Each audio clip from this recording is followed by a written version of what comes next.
Nosso primeiro bloco de informação para você na manhã desta sexta-feira.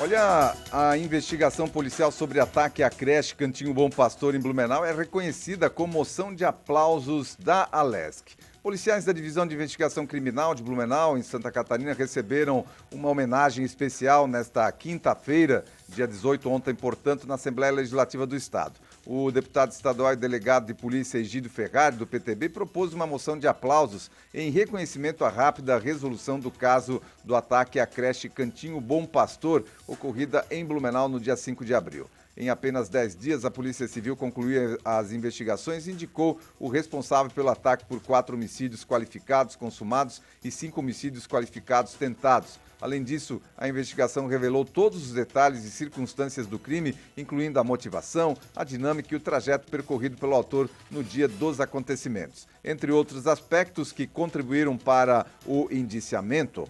Como resultado da investigação conduzida pela DIC, o Ministério Público de Santa Catarina apresentou uma denúncia formal contra o autor do crime. Ele está atualmente detido preventivamente e aguardará julgamento pelos crimes cometidos. Portanto, essa moção de aplauso lá na Alesc, proposta pelo Egídio Ferrari aos policiais da Delegacia de Polícia Civil ali de Blumenau.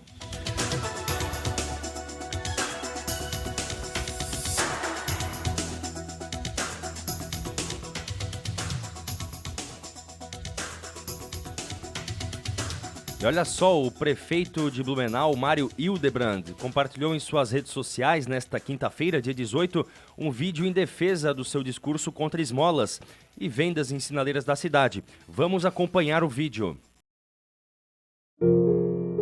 Dá licença, bom dia. Tá legal aí na rua? Tô legal. Tô aqui com a equipe, eles querem te ajudar. Não, mas eu não quero ajuda de ninguém. Sabe por que nós vamos continuar insistindo? Por quê? Porque a gente acredita que você tem chance. Faço uma média de 100, 100 e pouco, 200 e pouco. Como você pode ver, esse aqui é um kit que os usuários de droga que vivem nas ruas de Blumenau e em outros lugares, básico de uso de crack. Quando você dá esmola, quando você oferece recursos para o usuário de rua, você acha que está ajudando a mantê-lo? Você está ajudando a manter, né, Fábio? Sim, o uso das drogas. E o nosso maior desafio, efetivamente, é esse. E por isso nós estivemos aqui hoje, eu e o Fábio, junto com a equipe da abordagem, abordando 2 moradores de rua que, infelizmente, não aceitaram o nosso apoio. Por que isso, Fábio?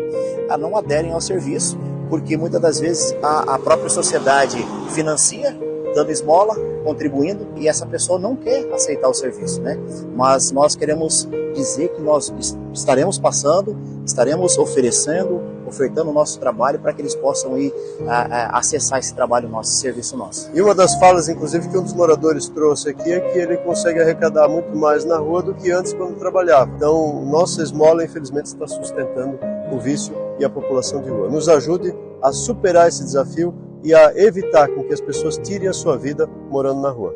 Deus abençoe a cidade de Blumenau. Pois é, veja só, esse é o tema da nossa enquete do dia de hoje também, em que a gente repercute essa situação aí colocada pelo prefeito lá de Blumenau, Mário Hildebrand, e a gente está pedindo para você ali qual é a sua postura, a sua atitude quando você é abordado por uma pessoa em situação de rua, que ainda está lhe pedindo esmola, ou pedindo ajuda, ou querendo vender algum tipo de produto.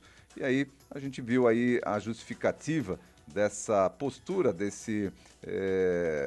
essa forma de encarar esse problema pelo prefeito ali da cidade de Blumenau, incentivando as pessoas a não darem esmola e também não comprarem esses produtos aí que acabam alimentando o vício dessas pessoas que estão em situação de rua, ao menos muitas delas. Olha, o Faustão encerra a sua passagem pela Band após 1 ano e meio. O renomado apresentador Fausto Silva, com 73 anos, está se despedindo da emissora Band após 1 ano e meio de trabalho. O Grupo Bandeirantes de Comunicação divulgou uma nota oficial explicando o encerramento do contrato. Embora o contrato tivesse validade até 2026, Faustão e a emissora chegaram a um acordo mútuo, né, para encerrar o vínculo. O apresentador deixará o programa diário no segundo semestre desse ano. A nota da Band eu vou ler na íntegra aqui para você. Em comum acordo com a Band, o apresentador Fausto Silva deixará o programa diário no segundo semestre. Ao sair, Faustão terá comandado com competência e profissionalismo as noites da Band por 1 ano e meio. O Faustão na Band, com mais de 700 horas de programação, 350 edições e a participação dos maiores nomes da classe artística do Brasil, trouxe alegria, diversão e informação para milhões de famílias brasileiras. Não explica aqui o motivo pelo qual o programa está finalizando, está acabando, mas enfim, acabando aí no segundo semestre, então, o Domingão do Faustão, aliás, o Faustão na Band, né? Domingão do Faustão era na Globo, Faustão na Band, aí encerrando antes do término do contrato do Faustão. Um cabo da Polícia Militar de Santa Catarina integra importante missão na Somália. O cabo Raoni Osório, da Polícia Militar de Santa Catarina, está participando de uma missão crucial da Polícia das Nações Unidas na Somália desde maio de 2022. Sua permanência na missão foi renovada até maio de 2024, desempenhando um papel essencial no suporte ao governo local na implementação do Sistema Federado de Polícia. Selecionado como especialista, o cabo possui habilidades em gestão, coordenação, projetos e outras áreas, além de ter concluído o estágio preparatório para missões de paz do Exército Brasileiro em 2022 e 2021 no Rio de Janeiro, e ter sido aprovado também nas provas de habilitação da ONU, que incluem inglês, direção, tiro e informática. Santa Catarina tem a maior taxa de trabalhadores com carteira assinada do país. Santa Catarina lidera o ranking nacional com a maior taxa de trabalhadores empregados com carteira assinada no setor privado, representando 88,2% dos catarinenses no primeiro trimestre do ano. O estado também apresentou a menor taxa de informalidade, com 26,1% dos 3.900.000 pessoas ocupadas trabalhando de forma não registrada. Além disso, Santa Catarina registrou a segunda menor taxa de desocupação do país, com apenas 3,8%, ficando abaixo da média nacional de 8,8%. Houve ainda uma diminuição de 1,8% no número de trabalhadores informais em comparação com o último trimestre de 2022, de acordo com dados divulgados pelo IBGE. Santa Catarina sempre se destacando no cenário nacional com relação à sua indústria, com relação à sua arrecadação, com relação aos trabalhadores, ao nível de emprego, mas não figura, infelizmente, entre os principais países, os principais estados no retorno do que envia para Brasília em termos de impostos, infelizmente, e na atenção do governo federal também, principalmente aí com as nossas rodovias.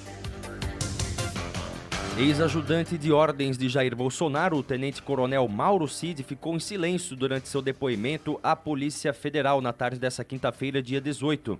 Ele seria ouvido sobre o suposto esquema de fraude em cartões de vacinação. Ele chegou por volta das 2h20 da tarde, escoltado por 2 carros da Polícia do Exército, e deixou o local perto das 3 horas da tarde, sem falar com a imprensa. Cid está preso desde o dia 3 de maio, após ser alvo da Operação Venire da Polícia Federal. Esta foi a segunda oitiva do tenente-coronel. Na primeira oportunidade, ele também ficou em silêncio. Com isso, a estratégia da defesa é tentar negociar uma espécie de delação premiada, no objetivo de atenuar uma possível condenação do militar. Olha, essa semana nós tivemos aí o Dia Mundial aí de Combate ao Abuso Infantil, e imagens de abuso infantil crescem 70% no primeiro quadrimestre no país. No Brasil, houve um aumento, infelizmente, de 70% nas imagens de abuso e exploração sexual infantil no primeiro quadrimestre de 2023, em comparação a 2022. 70%, é isso mesmo que você está ouvindo. A organização SaferNet recebeu 23.777 denúncias, a maior alta desde 2020, que foram encaminhadas ao Ministério Público Federal. O número de casos tem aumentado constantemente desde 2019, chegando a mais de 100 mil denúncias em 2022. Além disso, houve um crescimento no compartilhamento de links que levam a imagens de abuso, exceto em 2022. A diretora da SaferNet atribuiu este assunto, ou este aumento, a fatores como maior acesso à internet por crianças e adolescentes e uma maior conscientização sobre o tema. A legislação brasileira prevê multas e penas de reclusão para crimes relacionados à pornografia infantil, e um projeto de lei em análise busca aumentar as penas e e incluir a internet como meio de divulgação desses materiais. Olha só o crescimento. Logicamente que a utilização da internet, a difusão, a disseminação da internet aumentou bastante também. Isso facilita a ação desse tipo de pedofilia, desse tipo de crime, que é a distribuição, compartilhamento de imagens de abuso sexual infantil. É uma pena, algo muito triste, né, que o nosso país figure aí com esse tipo de situação, e não é só o nosso país. Infelizmente, essa questão do abuso sexual de crianças não é algo aqui que é um privilégio aqui do nosso país, se que a gente pode chamar isso de algum tipo de privilégio. Mas no mundo inteiro, a gente infelizmente tem pessoas que se divertem, que se satisfazem através do abuso sexual de crianças e adolescentes e não felizes com isso, compartilham as imagens, e aí há outras pessoas que, por não terem acesso muitas vezes ou não terem coragem de fazerem o que pensam em fazer, acabam se satisfazendo com as imagens que muitas vezes são comercializadas aí pela internet, com imagens de abuso sexual de crianças e adolescentes, infelizmente. Olha, a taxa de desemprego do Brasil no primeiro trimestre de 2023 atingiu 8,8%, alta de 0,9 pontos percentuais ante o quarto trimestre de 2022, quando o índice ficou então em 7,9%. Os dados são da PNAD, continua trimestral, divulgada pelo IBGE nesta quinta-feira, dia 19. Na comparação com o mesmo período do ano passado, porém, houve queda de 2,4 pontos, segundo o levantamento. De acordo com o IBGE, em relação ao trimestre anterior, a taxa de desocupação aumentou em 16 das 27 unidades da federação, mantendo-se então estável nas outras 11. O fato é que o desemprego no país, em contraposição ao que acontece aqui no estado de Santa Catarina, no país o desemprego aumentou, estamos aí com 8,8% de desemprego, essa é a taxa atual do primeiro trimestre, de acordo com informações do IBGE. E por que isso? Porque até o momento a política econômica do governo não mostrou a que veio. Agora a gente está aí com o arcabouço fiscal para votação no Congresso e torcemos para que essas medidas elas tragam um pouco mais de refresco aí para a economia, para as empresas, para que a atividade econômica comece a ser retomada e que essa taxa de desemprego aí ela não suba e de preferência que caia. E assim a gente encerra o nosso primeiro bloco de informação para você na manhã desta sexta-feira.